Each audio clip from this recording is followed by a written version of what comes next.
Espero que se encuentren de lo mejor el día de hoy. Bienvenidos a esta sesión número 3 de este ciclo de conferencias titulado Etapa de la Historia de la Educación Mundial. Vamos ahora a ver la educación y pedagogía griega, esta tercera etapa. La sesión 2 terminamos pues con un preámbulo de la educación griega, de la educación espartana, ateniense, como lo fue el mundo homérico, la educación en el mundo homérico, que ya por las razones que explicamos en ese video, pues decidimos englobarlo más a la educación primitiva, que a ya pues un nacimiento de una educación y una ya raíz pedagógica, didáctica, pedagogos en la antigua Grecia, que en aquel entonces pues no se llamaba de esa manera. También hay que aclarar eso.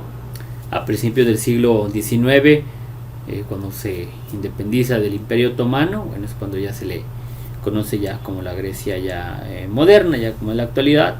Hay que hacer esa aclaración también para evitar, porque creemos que cuando existía Platón o cuando Homero pues ya era Grecia antigua y se le conocía así.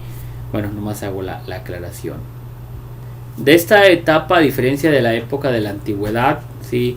Aquí ya se encuentran publicaciones, vestigios, ya hay más evidencia, más adecuada interpretación histórica para identificar cómo era la educación en ese entonces y cómo puede pues nacer de cierto modo la pedagogía o la teoría de la educación con Platón, por ejemplo, las primeras universidades, la academia, el liceo, las primeras universidades como tal de Occidente. Existían ciertas ciudades, Esparta, Atenas, que en ocasiones vivían en conflictos, ciudades-estado, lo dijimos, no se le llamaba como tal Grecia. En la educación espartana era una educación militar, venía de la herencia homérica, era severa, era dura. Acuérdense que en la antigua Grecia o en la antigua Atenas surgen los Juegos Olímpicos. Después del triunfo de Esparta sobre Atenas surge la educación familiar desde los 0 a los 7 años. De los 8, 7 a 20 ya viene siendo campamentos militares, ya una responsabilidad como tal del Estado, sin ser un sistema educativo particularmente. Al igual que en las demás culturas primitivas, a la mujer se le educaba para su labor de madre, en una educación en un contexto totalmente familiar. El aspecto central de esta educación en las ciudades de Atenas, de Esparta, era una educación militar como tal. Y en Atenas ya como tal la educación era ya más un asunto social, ¿sí? Era más civil, era más pues como un complemento, no tanto una obligación del Estado.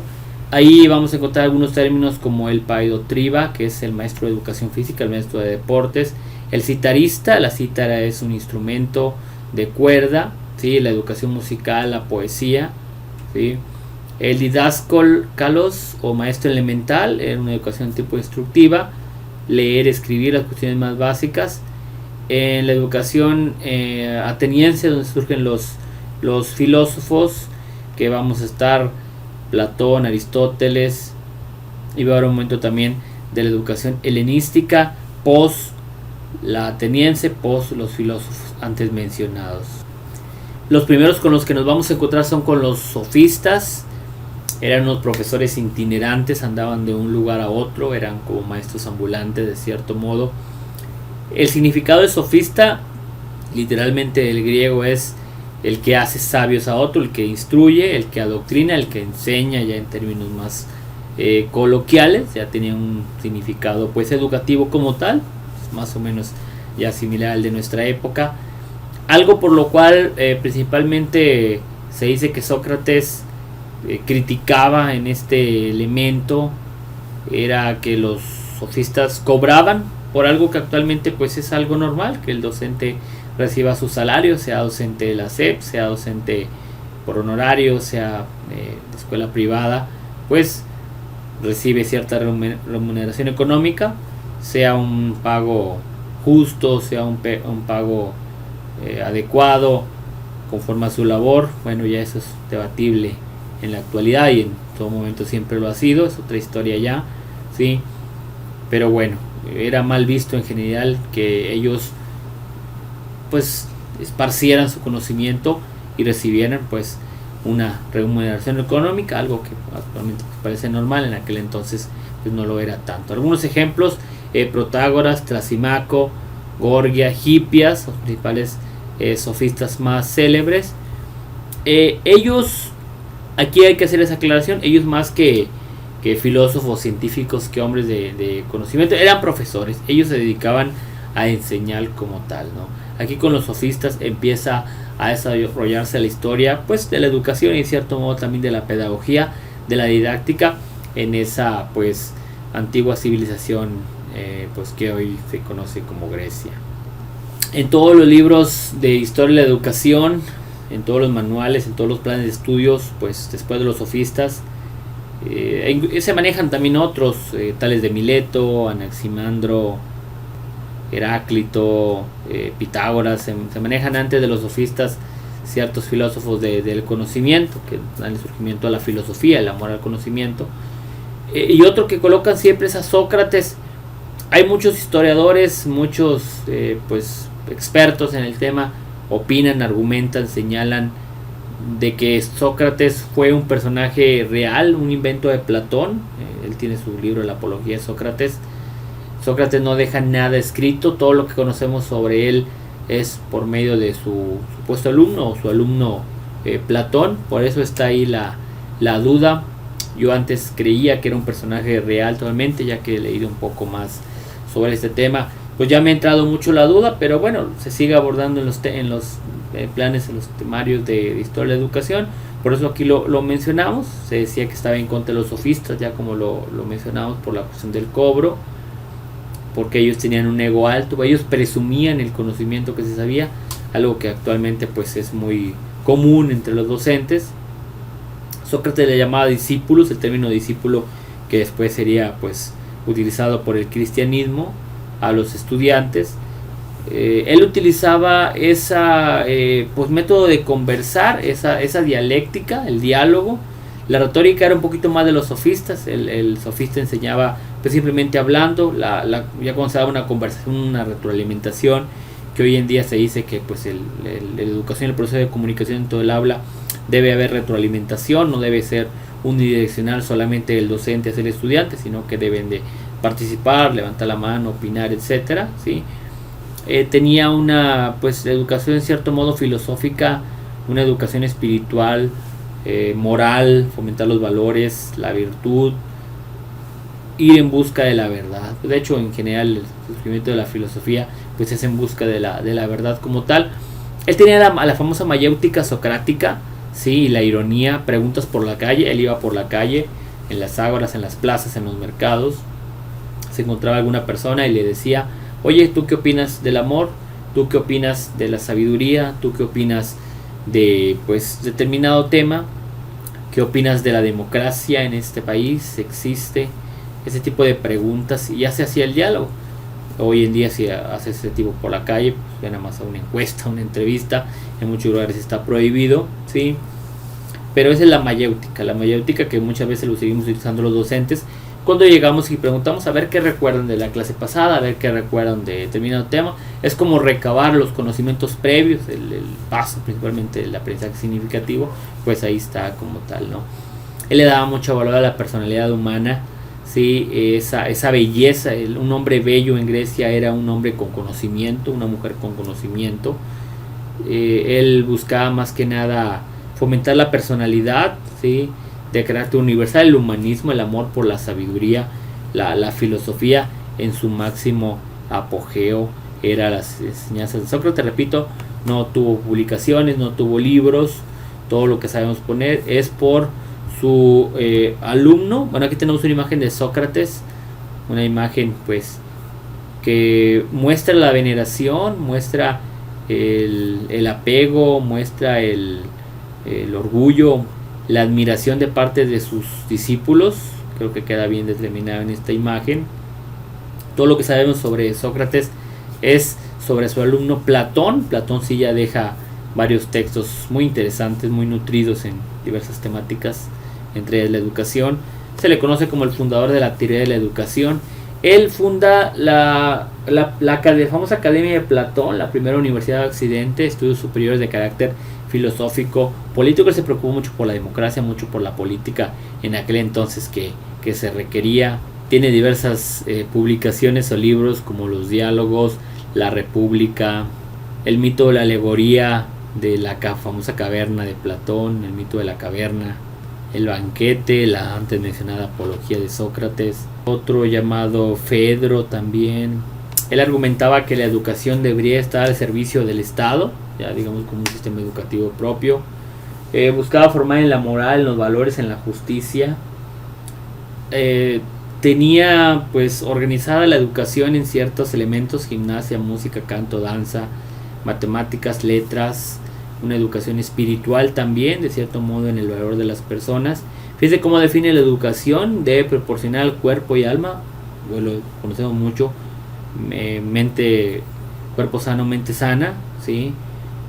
Toda la perfección de belleza de uno y otro son susceptibles. Educación por etapas y una educación continua, una educación para toda la vida. Hoy se dice, bueno, el médico, el docente, el abogado nunca deja de aprender. Bueno, pues ese es un legado que ya estaba bien determinado por Platón. Tiene algunas frases supuestamente dichas por él. Esas de las frases, pues a veces es difícil determinar, comprobarlo si realmente lo dijeron, pero bueno, el objetivo de la educación es la virtud y el deseo de convertirse en un buen ciudadano. Él mencionaba que con la educación los ciudadanos se convertían en mejores personas para la comunidad. De aquí pasamos al alumno, un alumno de Platón, Aristóteles. Con Aristóteles, pues si Platón ya era los fundadores de la teoría de educación, Aristóteles pues ya son los fundadores de la pedagogía como tal, ¿sí? Fue maestro nada menos y nada más que el gran emperador de Macedonia, Alejandro Magno.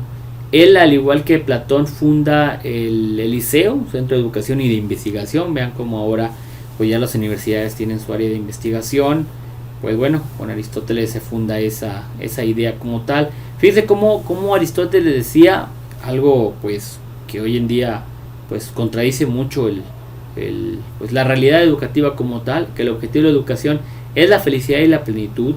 Hoy en día en un salón de clases, pues sea cual sea el nivel educativo, sea si es escuela pública, privada, pues es difícil encontrar alumnos sonriendo. Los modelos educativos, las clases rutinarias, los temas, la didáctica del profesor en muchas ocasiones hace muy pesada la clase. Los estudiantes festejan cuando hay un día libre, cuando no va el maestro. Son contados los alumnos, ¿verdad?, que los encuentras sonrientes, los encuentras felices, motivados, ¿sí? Entonces se necesita un cambio de paradigma, ya lo hemos mencionado muchas veces. Se necesitan muchas también recursos, infraestructura, muchísimas cosas para mejorar la educación en México y a nivel mundial, ¿sí?, para que realmente esa educación fomente la felicidad. Antes, y bueno, todavía se sigue diciendo, ¿verdad?, que estudias pues para tener un mejor trabajo, para tener una mejor vida.